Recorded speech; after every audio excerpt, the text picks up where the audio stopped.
الحمد لله رب العالمين والصلاة والسلام على المبعوث رحمة للعالمين نبينا وحبيبنا محمد وعلى آله وصحبه ومن تبعهم بإحسان إلى يوم التناد بندرابي جلبي تدبي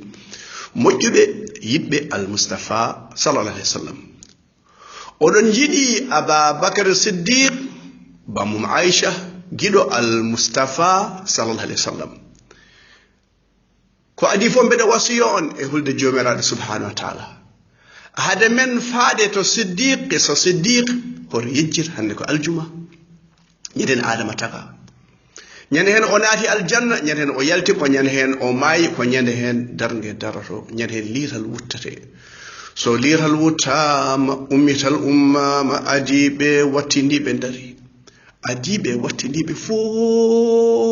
daro hay goto ɓorɗaka jooji ñande hen annabaɓe goto fof hooram yawma yafirru lmar'u min akhi wa ummihi wa abihi وصاحبته وبني لكل امرئ منهم يومئذ شأن يغني غور فو ñande hen wojere ko hoore mum ƴewde san la ilaha illallah muhammad tampantao mo dogataw mo tottata kalis ma o mo popporɗa e aññaare mum o to ko dogowoma bandiraɓe julɓe wallahi wona toñan ƴew corona ari dairaji uddama jamaji uddama galleji uddama mo wawanama haydara e corona wonko wawanma dargue adama iɗi tagede allah wutte makko roh malaikaji mbiya cujjanmo saabu teddugal adama ya hooram ñande hen ko goto wiyete tefaneɗa ñaago dokkeɗa on woni hono on woni sehil aboubacry siddiq almoustapha sallallahu alayhi wa sallam mbiye sallallahu alayhi wa sallam sama camin yaay booyi tela ajjuma julli ci almoustapha sallallahu alayhi wa sallam jol makka julli boo xam ni dafa authentique du boo xam ni sellul sax nga koy julli ci julli bi yonent bi jàngal saxaaba yi mooy nga ni allahumma salli ala muhammad wa ala ali muhammad kama sallayta ala ibrahim wa ala ali ibrahim innaka hamidun majid allahumma barik ala muhammad wa ala ali muhammad kama barakta ala ibrahim wa ala ali ibrahim innaka hamidun majid boo jullee ci yonent bi benn yoon yàlla julli ci yow fukk yàlla julli yàlla ci yow lu mu tekki mooy yàlla tagg la ku yàlla tagg nag mucc na ndeysaan julli leen ci al mustafa sallallahu alayhi wa sallam ay naam isma ya ghali an nena bandam ma chéri aɗa yiɗi naddude aboubacry to aljanna weli nanore yaɗo ɓe gartani yummen ummu habiba radiallahu anha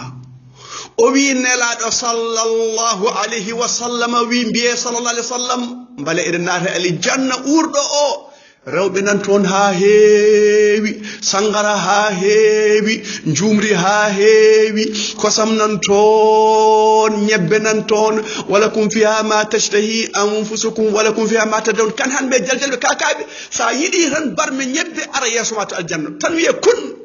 ɗum ko baɗaɗe sukara ɗum ko baɗaɗe lamɗam ɗum ko baɗaɗe kodde sa yiɗi ƴetta ñebbe mbaɗa talkuru mbaɗa ɗum wutte to aljanna to kakaɓe jajaɓe wona jajaɓe ko tana men kakaɓe e jaljalɓe e kan hanɓe tinnoɗe tunne ɗe e ɗiɗo juuluji e ɗeɗo darɗe nayi jogoɗumi haalde mbala enen fof eɗen nata aljanna dañon toon ñebbe e guertoɗe ñotaɗe bandiraɓe julɓe keɗe ko kalmi ko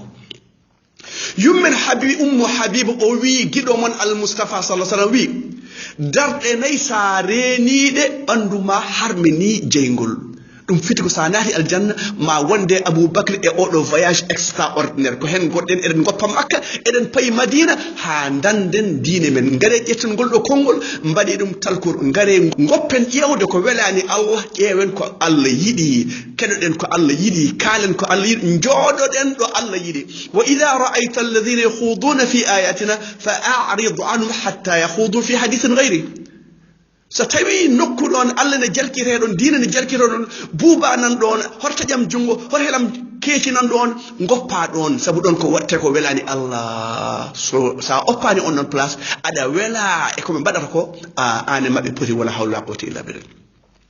o wi sa reeni darɗe nayi hade tisubar taw ko sunna darɗe nayi caggal tisubar caggal nde noddinade ɓandu ma harmini jeygol hadis rawahu Abu Dawud wa Tirmidhi wa qala hadisun hasan sahih tongode makko 116 ya ghali ya ma chéri ya ma nièce koye kessa Abi Bakri gonɗen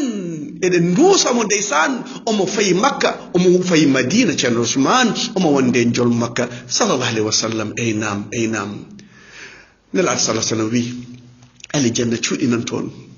sa woni nder aɗa yiya boowal sa woni boowal aɗa yiya l'intérieur extérieur vice versa oɗon gandi jeyɗo ɗiɗo cuuɗi e aljanna yew sinno rewɓe aljanna joni aɗa wawi yiide ɓernde nde yo transparent jiya gilli ɗi no poti e nder ɓernde ko transparent koyɗe debbo o ko transparent hoore makko transparent hunde fof ko transparent aɗa yiya no darolgal ni sinno rewɓe aduna ko noon noon jiya debbo ma tan jiya gilli ɗi no poti e nder ɓernde makko woni hen ko zéro dañata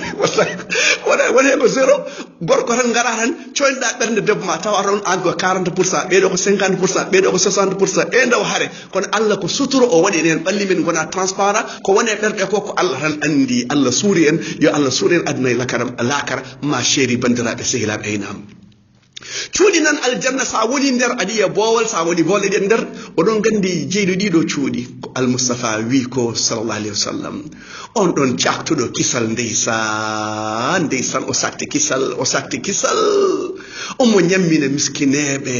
omo hoore altine e alkamisa daiman omo hoore ndeysan omo juula jamma nde yimɓe ɗani nde goto fof telde e guiɗo mum nde o oppi leeso makko o oppi climatiseur o oppi jeganaɓe o ummi ndeysan تتجافى جنوبهم عن المضاجع يدعون ربهم خوفا وطمعا ومما رزقناهم ينفقون omo sakko subaka kigi ndeysan o oppi leeso makko o ɗo omo woni qualifié e nadde aljanna o nadde e Abou Bakri bandiraɓe sehilaɓe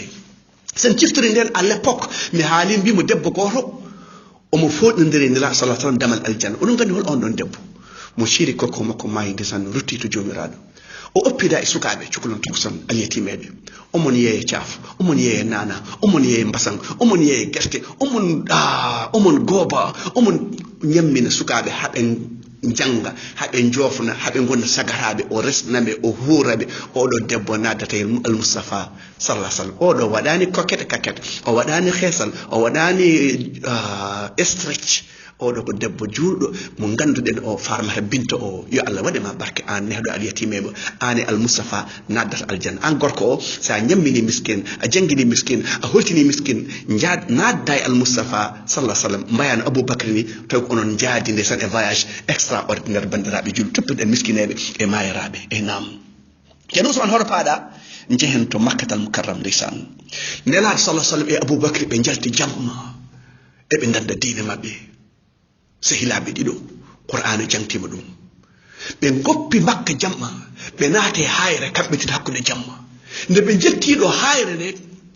Aboubacry wi ya rasulallah an hoto naat hayre nde ko min natata so mbarodi nan ɗo soppami so yaare nan ɗo fiɗami Aboubacry naati o waɗi ko inspection o ƴeewi mbala ala ko jogori ganje almoustapha sallallahu alayhi wa sallam o ya rasulallah joni naat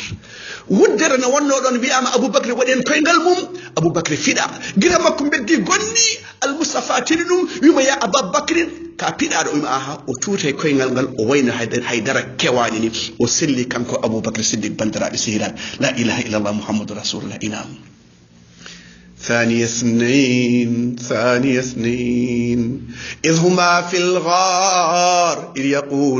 إذ يقول لصاحبه لا تحزن إن الله معنا لا تحزن إن الله معنا صدرني مؤلو دين ديسان بي ñun ku ñu bare daan ndaxte kañ moo ñu ngemba kañ moo ñu ñaanal kañ moo ñu dimbali Aboubacry xam nga ku ko dimbali Jibril moo ko dimbali ak salihil mu'minan yàlla ku mu dimbali kenn du la daan abadan mo Allah jingani hay goto liɓata drapeau Allah winda hen ko la ilaha illa Allah muhammadu rasulullah oɗo drapeau yanata abadan bandiraɓe sehiraɓe enam ɓe naate hayre bandiraɓe sehiraɓe makkanaɓe mbi bandiraɓe Aboubacry e sehil mum almoustapha sallah sallam ɓeɗo ɓe jalti eɓe doga e payi to Yathrib so ɓe jeehi ɓe dañi sipporuji toon so ɓe ndenaki so ndenaki ɓe garata ɓe kaɓo en makkanaɓe wi kala barɗo Muhammad walla addimo omo wuuri kanko e sahil makko dokkama gueloɗi temedere ha joni ndesan ko tarikh ko noon way bandiraɓe sehilaɓe enam Aboubacry omo addi guiɗ makko Amir Ben Fahir o wi ɗum yo aynu jawdi mabɓe so hiiri adda ɗo hayre ɗo ɓe gona ɗo ndesan ɓe ɓira ɓe kirsa ɓe ñaama ndesan joni noon gueloɗi ɗi cuwa yettade nelaɗo cuwa arde toon ɓe mbaɗi ko wiyete camouflé ko ɓe ponno yaade ko funnague ɓe payi hirnague makkanaɓe gande koye mum bandiraɓe sehilaɓe aynam Aboubacry wi ɓiyum yo yaato makkanaɓe ene hetto koɓe kalata holko ɓe mbaɗata holko ɓe pewjata eɓen pewje bone mabɓe wayamkuruno wa yankurullah wallahu khairul makirin ɓe mbi ne piyemo ɓe mbi coppemo ɓe mbi tongemo kono Allah jaɓani wa ya'ba Allah illa yutimmu nura Allah jingade al Mustafa sallallahu alaihi wasallam ɓe cuuɗi e nder hayre nde balɗe tati Imam Ahmed e fitnat khalqul Qur'an o dogi omo suuɗo e lambe onon jaman o suuɗi balɗe tati caggal ɗum o yi omo yalta ɓe mbiwon sababu o yi nelaɗo nde suuɗi balɗe tati nde yalti so Allah welanoma o adda Jibrilu nawa Madina Jibrilu siika yimɓe fo maaya kono diine men ko diine golle Aboubacry de sa addi gueloɗi ɗiɗi TGV ene yaawi ene yettina Yathrib jafo ɗum bandiraɓe sehilaɓe yummen Asma bint Aboubacry ari omo addi ko wiyete koɓe jooɓoto ko kono o addani ndeke ndeysaan koɓe kaɓɓiri o itte paftul makko o taƴi ɗum ɗiɗi kanko jibini ndeysaan Abdullah ibn Zubayr kanko jibini ɗum joom galle makko Zubayr ibn Awwam oɗo ko neɗɗo aljanna bandiraɓe sehilaɓe aynam la ilaha illallah Muhammadur Rasulullah guiloɗi gaddama bandiraɓe sehilaɓe Abou Jahli oɗo kuɗaɗo o ari galle Aboubacry o wi Asma to bamma woni Asma yimo mi anda o fi Asma hello ndeysaan ha hoore ndo miya yana leydi Abou Jahli oɗo kuɗaɗo Aboubacry nde addi gueloɗi ɗiɗɗi o ya Rasulallah ɗiɗo gueloɗi ɗiɗi ƴetto hen ɓurba yawde ɓurba fayde mbaɗɗoɗa nelaɗo wimo ala mi waɗɗat ha koye ngeloɓe ganduɗa mi jeeya ɗum Aboubacry wi ya Rasulallah fidaka bi abi ummi laabi tati e ndeɗo jonde omo yiya Rasulullah sallam fidaka bi abi antumillahi sallallahu alaihi wasallam o wi o waɗi fidaw yummako e bammakko o waɗi ɗum fidaw e al Mustafa sallallahu alaihi wasallam nelaɗo wimo ala Aboubacry ɗiɗo gueloɗi ɗiɗi ngeloɓe mbaɗɗatomi ka mi waɗɗata ngeloɓe jeeya no foti gueloɗe mbaɗiɗen en jeeya no foti dirtinɗen kalis jama kalis kees kalis wuro kalis eliyatimeɓe kalis miskineɓe jol makka arani ƴettude hadiya o arani ñamde sadak o ari ko gollude o yaltiniɓe niɓɓere o addaɓe leeral bandiraɓe sehilaɓe ndeysan Aboubacry waɗɗi o waɗɗi ndeysan Amir ibn Fahir caggal makko ene sarwa diine al Mustafa sallallahu alaihi wa sallam Abou Jahli o fi Asma ndeysaan ha firle reedi ene woni debbo koriɗo ndeysaan no ngabbar dow hayre omo adda toon rationnel sallallahu sallam nde ko koriɗo so ɓi Aboubacry ari o addi ñamde gaynako o rewa e teppe makko mbale ne mumta teppe ɗe ha makkanaɓe mbasa yiide ɓe bandiraɓe sehilaɓe enam makkanaɓe mbi gaddemo omo maayi walla gaddemo wuuri nde nelaɗo en jalti ndeysaan haɓe goɗɗoyi makkanaɓe tinaɗe ɓe goɗɗoyi jinne goto ari ndeysaan ene yima dande dow yimɓe ndewe jinne o ɓe jiyata ha ɗum eɓe nana ko yimata ndeysaan jinne o ne yima ceerno so holko jinne o haali jazallahu rabbunnasi khayra jazaihi rafiqan halla خيمة معبدي هما نزلا بالبر ثم ترحلا ثم تروحا هما نزلا بالبر ثم تروحا فأفلح من أمسى رفيق محمدي لا إله إلا الله محمد رسول الله إنام أفلح من أمسى رفيق محمدي ملام أونن كوندو partenaire جادو المصطفى صلى الله عليه وسلم Aboubacry bandiraɓe sehilaɓe إنام جزى الله رب الناس خير جزائه رفيقين حلا خيمة معبدي هما نزلا بالبر ثم تروحا فأفلح من أمسى رفيق محمد ليهدي بني كعب مكان فتاتهم ومقعدها للمؤمنين بالمرصد لا إله إلا الله محمد رسول الله لسان بأمي دون ببي خيمة معبد eɓe goppi makkatal mukarram ne nelaɗi ha woɗɗoy ndesan o ƴeewi makko o wi makka an ɓuurimi yidde gure an Allah ɓuuri yidde gure kono noon so wonano bande men jaltini kam yaltata Aboubacry yalti Al Moustapha yalti a meeɗi oppude grand place oppi Kumbis ma nièce Papis mon neveu goppa musique goppa sound goppa deftere goppa ara mo dagaki o mbiya non non moi je me suis repenti anden ko mbiyatma mais c'est pas possible mais il est devenu un frère musulman waytata ko musique ni lay la xollen ko léegi moom bàyyi na sol sipp léegi day muuru ibadu sax nuyu góor bàyyi ko defa tuub boo tuubul bàyyi nit ñi tuub yow doo tuub doo bàyyi nit ñi tuub ngare tuuban enen fof tuubanen Allah wa tuubu ila allahi jami'an ayyuha almu'minuna la'allakum tuflihun ila al-liqa aqulu qawli hadha wa astaghfiru li wa lakum fastaghfiruhu innahu ghafurur rahim